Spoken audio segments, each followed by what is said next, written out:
sun goes down, the stars come out, and all that counts is here and now. Yeah! Wanted, dead or alive. No? Oh, that's the name of the band, Eduardo? It's not this. Okay, I got carried away. I'm sorry. I apologize. Hey!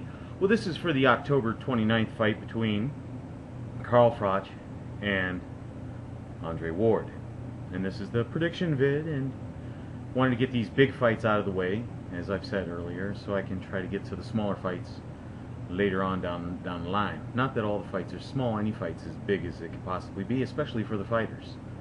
So, this is for the WBC Super Middleweight title and the WBA Super World Awesomeness of all things title, I guess. I don't know.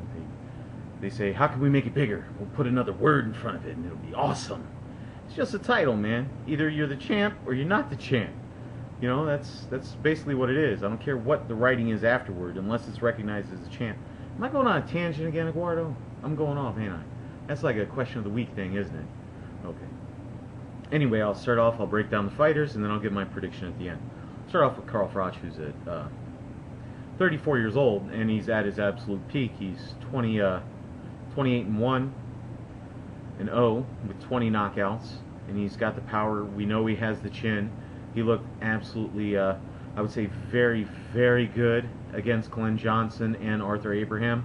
You know, much improved over past his Kessler fight.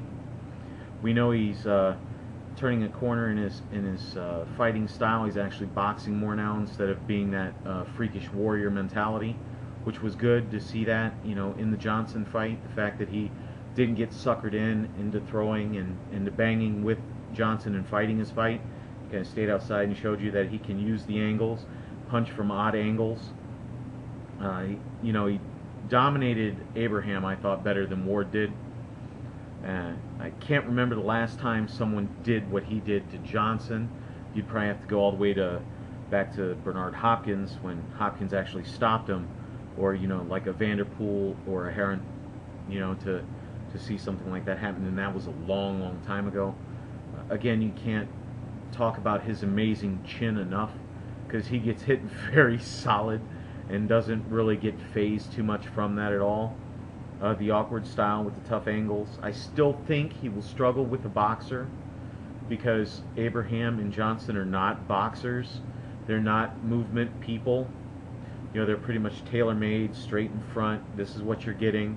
If you can break through their defense, if you can take their pressure, those kind of things, you'll do very well against them.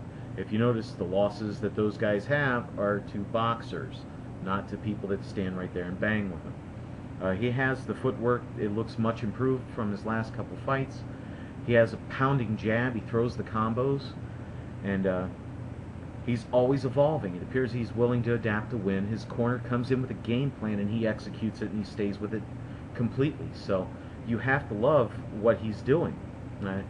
You look at his last couple fights, and, you know, let me switch over to Andre Ward, who I believe has had probably the easiest road to this championship out of all the other fighters. However, let me mark this in there too. I predicted Ward to win this. When it first opened up and they started talking about the guys, I said I thought Ward had the ability and the tools to win this. His blowouts over Abraham, his domination of Kessler, the way he worked against Bika and Green and all those guys, you know, he is dominated, and he's come out with that boxing style, and he's done it. The injuries do tend to worry me a bit because of his knee and things like that. We don't know how bad that knee is going to be. It seems to be solid and underneath him, and he's good to go with that. He goes, again, he's had 4 straight dominating performances. This is another fight in the United States for him, but it's in Atlantic City, so that's going to be that's like a different world. I mean, you're talking 2,500 miles difference. It's a different attitude. It's a different, you know, they like fighters on the East Coast. They're going to like Froch. You know, that's the bottom line on that. They will endure. They will bring him in because of his fighting style. He is fast. He keeps his distance. He has a nice D.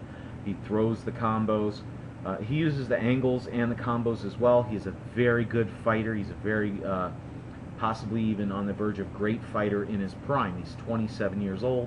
He's 24-0. He's got 13 knockouts, so we know he's not really going to be taking somebody out. He throws with aggression, but there's not that power behind it. He can fight either way, and what I mean by that is he can switch up, and there's no noticeable drop-off whether he is fighting you orthodox or he's fighting you southpaw. So when he does that, it's not like most fighters when they switch, it's like, oh, now I throw the right hand the second he switches to southpaw. That doesn't happen with Ward. He is good enough that there really is no noticeable drop. There is, one of those is going to be weaker, but it's not noticeable unless you really got into it. Does that make any sense? You feeling me? Okay. He still gets a bit off balance when he does lunge. So he has that problem with him. The question though with that power is, will he be able to hold off Froch, who's going to come in and maybe make him war with him?